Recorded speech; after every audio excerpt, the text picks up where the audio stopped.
참 좋으신 주님의 사랑과 주님이 주시는 평안이 오후 찬양 예배를 함께 드리는 복길교회의 모든 교우님께 가득하기를 이 시간 간절히 기도합니다. 오늘 말씀은 성전에서 아기 예수님을 만난 시므온과 안나에 대한 것입니다. 누가복음 2장 22절은 이렇게 기록하고 있습니다. 모세의 법대로 정결 예식의 날이 참에 아기를 데리고 예루살렘에 올라가니, 요셉과 마리아가 아기 예수님을 모시고 예루살렘에 올라갔다는 말씀입니다. 여기에서 말하는 정결 예식은 두 가지입니다. 예수님은 이미 난지 8일째 되셨을 때 할례는 이미 받으셨습니다.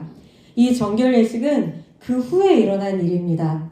하나는 장자, 마다들이죠. 마다들을 성전에 봉헌하는 예식입니다.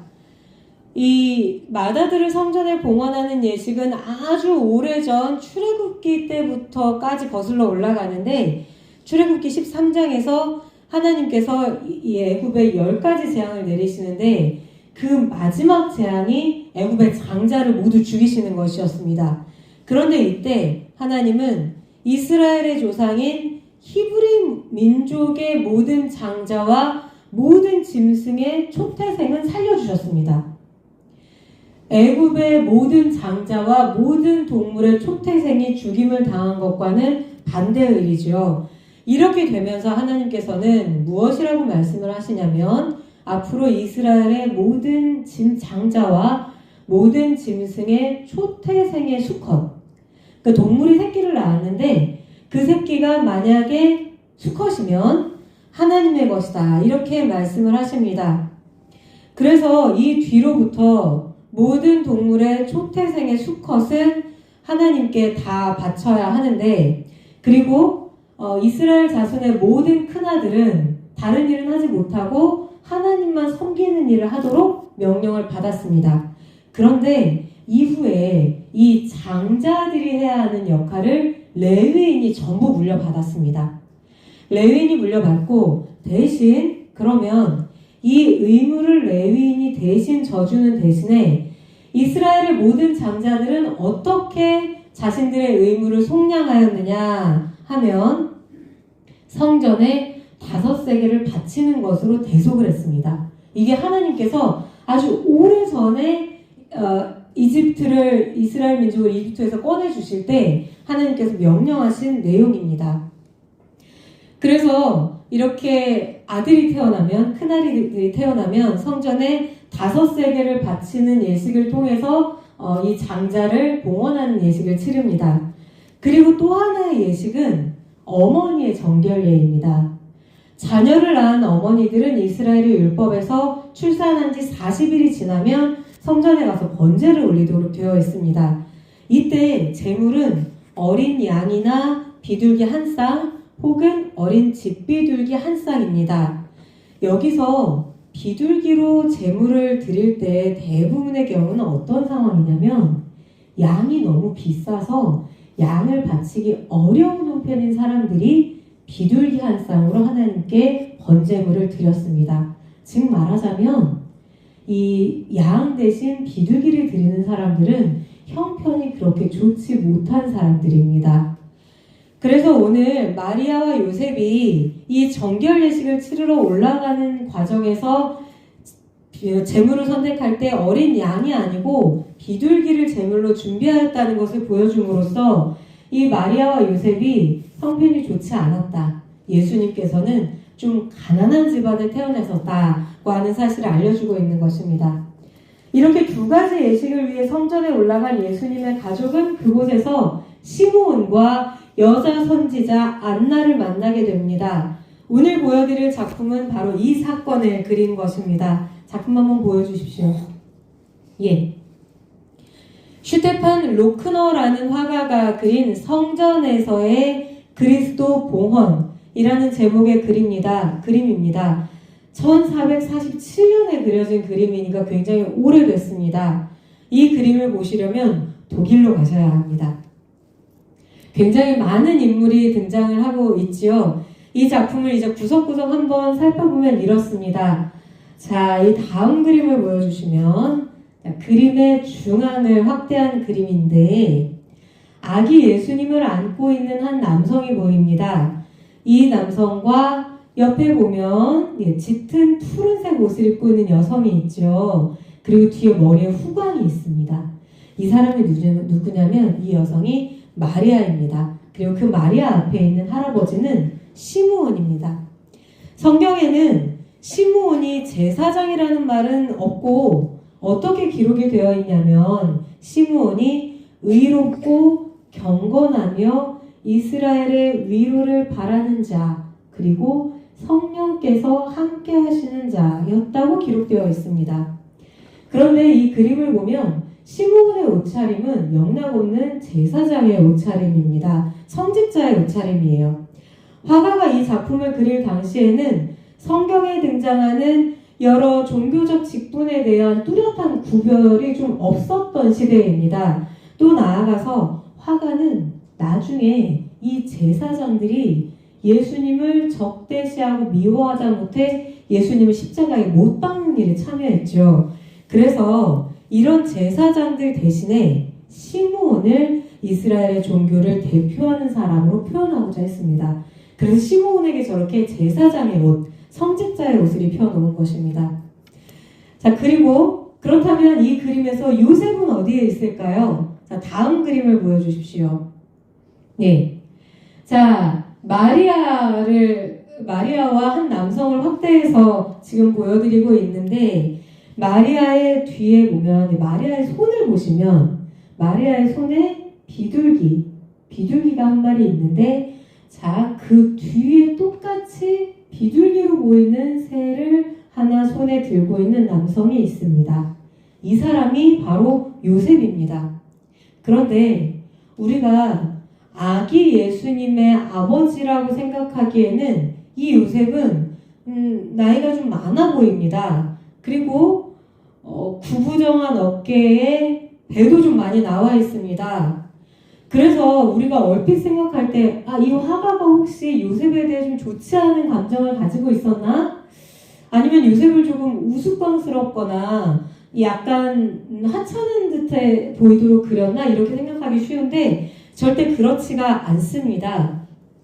화가는 이 요셉을 어떤 사람으로 그리고자 했냐면 충실한 조력자로 그리고자 했습니다. 그래서 혈기왕성한 젊은이 대신에 나이가 지긋하고 점잖고 그러면서 주변 상황을 잘 살필 수 있고 지혜도 있는 이런 중년의 남성으로 그렸습니다. 그래서 예수님께서 이 세상에 연약한 아기의 모습으로 오셔서 마리아와 함께 마리아를 통해서 성장을 하시고 그리고 이 세상에 온전히 드러나실 때까지 요셉이 어떤 역할을 해야 한다고 생각을 했냐면 묵묵히 뒤에서 이 두 분, 이 마리아와 아기 예수님을 보호하면서 계속해서 기도하고 든든한 어떤 디딤돌 그리고 뒷받침이 되는 사람 이런 사람으로 보일 수 있도록 이 요셉을 이렇게 나이 지긋한 중년의 남성으로 그린 것입니다. 그렇다면 이제 다시 앞으로의 그림으로 넘어가 주십시오. 자, 이 아기 예수님을 품에 안은 시므온은 하나님께 감사의 찬양을 올려드립니다. 그리고 이 하나님을 향하여서 아기 예수님을 들려 봉헌하는 대신에 이 그림 속에 모여있는 사람들과 그림을 보는 우리가 바라볼 수 있도록 예수님을 우리를 향해 돌려 세워서 보여주고 있습니다. 그런데 이 시므온은 주의 그리스도를 보기 전까지는 죽지 아니하리라는 계시를 받고 메시아를 기다리는 중이었습니다. 바꿔 말하면 시므온은 메시아를 볼 때까지는 죽지 못한다. 혹은 시므온이 죽기 전에 메시아가 오실 것이다. 이런 계시를 받았던 사람입니다. 그런데 오늘 이렇게 메시아가 아기의 모습으로 자기에게 오신 것입니다. 그래서 이제 하나님께서 주의 종을 자유롭고 평안한 중에 놓으시는구나 이렇게 하나님께 찬양을 올려드리는 것입니다. 그러고 나서 예수님이 장차 이방을 비추는 빛이요 주의 백성 이스라엘의 영광이 되실 것이라는 놀라운 선포를 합니다. 그러고 난 다음에 마리아에게는 무시무시한 말을 합니다. 보라, 이는 이스라엘 중 많은 사람을 패하거나 흥하게 하며 비방을 받는 표적이 되기 위하여 세움을 받았고 또 칼이 내 마음을 찌르듯 하리니 이는 여러 사람의 마음의 생각을 드러내려 함이니라. 시므온이 어머니 마리아에게 이런 얘기를 하는 겁니다. 우리는 성경의 내용을 이미 잘 알고 있고 이 말씀이 너무 익숙하기 때문에 이 말씀이 마리아에게 얼마나 가혹한가 하는 생각을 하기가 좀 어렵습니다. 그런데 이렇게 한번 바꿔서 생각을 해보시기 바랍니다. 아기가 태어났습니다. 혹은 손자, 손녀가 태어났습니다. 너무 오래 기다리던 아기, 너무 오래 기다리던 손자, 손녀가 태어난 거예요. 눈에 넣어도 안 아픈 이 아기를 태어나서 처음으로 이제 목사님께 데리고 간 거예요. 기도를 받으려고 데리고 갔는데 목사님께서 아기를 보고는 한참 야, 훌륭한 사람이 될 거야. 너 참 잘생겼다. 너 너무 예쁘다. 이렇게 하면서 막 덕담을 하다가 느닷없이 엄마를 바라보고 정색을 하면서 이렇게 말을 하는 겁니다. 그런데 얘가 엄마 속은 꽤 썩이겠네. 아이가 가는 곳마다 세상이 시끄러워져서 항상 오해를 받고 고통을 당하겠네. 그러니 엄마의 마음은 이 아이 때문에 평생 갈기갈기 찢기겠구만. 처음 기도받으러 간 자리에서 목사님이 아기를 향해, 엄마를 향해 이렇게 얘기를 한다고 생각을 해보십시오. 아마도 요즘 같으면 당장 그 자리에서 좀 거친 말입니다만 멱살잡이가 일어날 수도 있는 그런 종류의 말입니다. 그러나 시므온이 했던 이 말은 단순히 사람의 입으로 하는 말이 아니라 성령께서 앞으로 예수님이 어떤 삶을 살게 되실 것인가를 미리 말씀하신 것입니다. 그렇기 때문에 어머니 마리아 역시 마음을 강하게 하고 담대히 먹고 끝없이 이 아들을 위해서 기도해야 한다고 하는 점을 미리 얘기해 준 것입니다. 어머니 마리아 역시 이 세상에 예수님이 드러날 때까지 깨어 있으면서 메시아로서 예수님의 삶을 받아들이고 또 예수님이 당하시는 그 고난을 함께 호흡하며 함께 슬퍼하고 결국에는 본인도 예수님을 통해서 구원을 받아야만 합니다. 마리아는 일찌감치 아기 예수님을 이렇게 하나님의 제단에 바치는 어머니, 이를 통해 예수님의 구원 사역에 동참해야 하는 어머니가 되는 것입니다. 평생을 눈물로 메시아이신 아들 예수님을 위해서 기도해야 하는 존재인 것입니다. 이 화가는 마리아의 모습을 그리면서 우리가 함께 이 모습을 보고 묵상하고 함께 기도하고 예수님의 이 사랑에 우리가 감격하며 감사하기를 요청하며 기도한 것입니다. 오늘 말씀에는 한 사람이 더 등장하지요. 그게 누구냐면 바로 여자 선지자 안나입니다. 자, 다음 장면을 보여주시면 이 그림에서 안나는 어디에 있을까요? 바로 시므온의 뒤쪽에 보시면 밝은색 옷을 입고 있는 여성이 한 사람 있습니다. 조금 더 오른쪽입니다. 오른쪽, 이게 바로 그 여성입니다. 그렇게 밝은색 옷을 입고 있습니다. 그리고 손에 말씀이 적힌 두루마리 같은 것을 들고 있습니다. 여러분이 어딘가에 가서 서양에서 그려진 명화를 감상을 하시는데 저렇게 할아버지와 할머니가 등장을 하는데 할아버지가 팔에 아기를 안고 있고 뒤나 혹은 옆에 서 있는 할머니가 손에 어떤 두루마리나 성경책을 들고 있다. 그러면 그들은 시므온과 안나일 확률이 99.9%입니다. 안나는 성경에 따르면 일찍 남편을 여의고 홀로 살며 성전을 떠나지 않고 주야로 금식하며 기도한 사람입니다. 고난과 외로움과 슬픔의 세월을 오직 하나님께만 의지하며 말씀을 붙잡고 평생 기도의 삶을 살아온 고귀한 여성입니다. 그래서 이 여성은 당시 여성의 신분이 굉장히 열악하였음에도 불구하고 이스라엘 민족으로부터 선지자에 해당하는 그런 높은 대우를, 존경을 받고 있었던 여성입니다. 안나는 이때도 역시 하나님께 기도하고 금식하러 성전에 머물러 있었을 텐데 마침 이때 예수님을 만나고 기쁨을 겨워 예루살렘의 속량을 바라는 모든 사람에게 이 소식을 알려줍니다. 안나의 시선의 방향을 보시면 유일하게 이 앞에 주인공 역할을 하는 사람들 중에서 유일하게 안나의 시선이 아기 예수님이나 시므온이 아니라 아래쪽을 향해 있습니다. 아래쪽에 저기 있는 아주 작게 그려져 있는 사람들을 향해서 있습니다.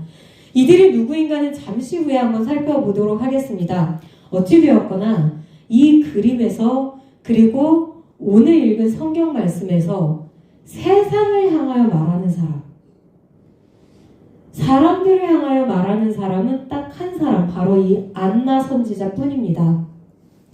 자, 안나의 시선이 닿은 작은 사람들이 누구인가를 알려면 우선 이 부분을 살펴보아야 합니다. 자, 마지막 나머지 그림 보여주십시오. 다음 그림은 자, 이 그림의 맨 윗부분의 장면입니다. 그림을 보시면 하늘에서 하나님이 손을 뻗어서 이 성전에 모인 사람들을 축복하고 있는 장면입니다. 그런데 이 그림 잠시 자세히 보시면 살짝 우리가 알고 있는 정서와는 좀 다른데 약간 기괴한 느낌도 있네? 이런 느낌이 드실 겁니다. 왜냐하면 천사들이 전부 검은색 옷을 입고 있습니다. 우리가 흔히 생각하는 생각으로 살펴보면 이 검은 옷을 입고 날개를 달고 등장하는 이 존재들은 마치 천사가 아니라 악마의 졸개들처럼 보이기도 하죠. 그런데 이 검은 천사들은 이 그림에서는 악을 상징하는 것이 아닙니다. 천사들은 아기 예수님의 탄생과 삶이 아직 이 세상에 완전히 드러나지 않았음을 상징합니다. 몇몇 사람들 그리고 이 자리에 모인 사람들에게는 아주 소수의 사람들에게는 예수님의 존재가 드러났으나 아직까지는 이 세상에서 예수님의 사역과 예수님의 공생에 예수님의 메시아 되심은 비밀로 가리워져 있습니다. 천사들은 아기 예수님의 탄생과 삶이 이 세상에 완전히 드러나지 않았음을 보여주면서 줍니다. 그런데 이 천사들은 예수님이 누구신지 다 알고 있죠. 그러나 그 사실에 관해서는 침묵합니다. 그리고 이 세상에서 일어나는 일에 대해 하나님께서 허락하실 때까지 함부로 개입하지 않고 조용히 지켜봅니다. 바로 이것을 보여주기 위해서 저렇게 천사를 검정색으로 그린 겁니다. 시므온이 하나님께 찬양을 올리고 안나 선지자가 나가서 메시아가 오셨다고 아무리 말해도 대부분의 사람은 이 사실을 믿지 않을 것입니다. 저 검은 옷의 천사들처럼 말입니다. 왜냐하면 이 세상에 있는 대부분의 사람의 눈은 아직 가려워져 있고 마음이 어리석기 때문입니다. 이제 다시 그림의 전체 모습을 보여주십시오. 그림의 맨 앞에 있는 저 작은 사람들을 한번 보시기 바랍니다. 이들은 어린아이가 아닙니다. 어린아이처럼 보이지만 사실은 다 큰 성인입니다. 당시에는 그림에서 중요하지 않은 인물들을 이렇게 의도적으로 작게 그리기도 하였지만 여기서는 좀 다른 의미입니다. 이들은 어린아이처럼 작은 모습이고 손에 불이 켜지지 않은 촛대를 들고 서 있습니다. 이들은 예수님을 끝내 받아들이지 않은 어리석은 사람들일 수도 있고 아직 예수님을 온전히 알지 못하는 초신자들일 수도 있습니다. 이들의 눈은 더 열려야 하고 이들의 영혼은 더 깨어나야 하고 그래서 예수님의 영광을 온전히 바라볼 수 있어야 합니다. 화가는 이들을 통해 말씀이 선포된다고 하여 모두가 다 은혜를 받는 것은 아니다. 눈이 있어도 보지 못하고 귀가 있어도 듣지 못하는 사람이 반드시 있다. 그리고 그 사람은 바로 이 그림을 보고 있는 우리일 수도 있다고 하는 사실을 보여주고 있습니다. 이 어리석거나 아직 지혜가 없는 군중에 비해 시므온과 안나의 노년은 얼마나 숭고하고 아름다운지요. 그들은 소망을 하늘에 두고 의롭게 살며 기도하는 일에 집중하였습니다. 그래서 그들의 삶의 마지막 기록은 바로 메시아의 목격자이자 메시아의 증언자라는 것이었습니다. 성탄이 며칠 남지 않았습니다. 즐겁고 기쁘게 예수님의 오심을 축하하며 감사하는 날이 되어야 하겠습니다. 또 동시에 시므온과 안나처럼 예수님의 탄생의 의미를 깊이 새기며 고요하게 기도의 불을 밝히는 성탄도 보내야 하겠습니다. 이를 통해 말씀의 의미를 밝히 알고 구원의 소식을 우리 주변 모든 이웃과 함께 나눌 수 있는 복길교회 교우님들 되시기를 간절히 소원합니다. 함께 기도하시겠습니다.